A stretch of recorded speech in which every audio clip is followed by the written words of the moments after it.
एका गावात पांडुरंग नावाचा एक भक्त राहायचा. पांडुरंग दररोज सकाळी लवकर उठून नदीत स्नान करून शेतात काम करण्यापूर्वी देवाच्या मंदिरात जाऊन दर्शन घेत असे. त्याचा ईश्वरभक्तीचा ध्यास इतका होता की त्याने आपले जीवन देवाच्या चरणी अर्पण केले होते. एका दिवशी पांडुरंगाच्या शेतात एक वादळ आले आणि त्याचे शेत पूर्णपणे उद्ध्वस्त झाले. त्याचं सगळं पीक नष्ट झालं आणि तो अत्यंत चिंतित झाला. त्याने आपल्या देवाच्या चरणी जाऊन प्रार्थना केली, हे देवा, माझं सर्व काही तुझ्यावरच आहे. माझ्या कुटुंबाचं पालनपोषण कसं होईल? पांडुरंगाच्या भक्तीने देव प्रसन्न झाला आणि त्याच्या समर्पणामुळे देवाने त्याच्या शेतात पुन्हा नव्या पिकांची सुरुवात केली.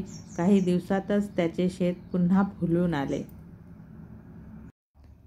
आणि त्याच्या कुटुंबाला काहीही कमी पडले नाही.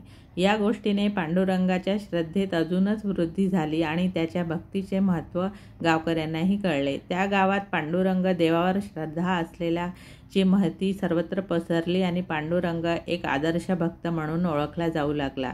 ही कथा सांगते की खरी भक्ती आणि समर्पण असले तर संकटे कितीही मोठी असली तरी देवाची कृपा सदैव आपल्या पाठीशी असते. श्री स्वामी समर्थ. जय जय स्वामी समर्थ.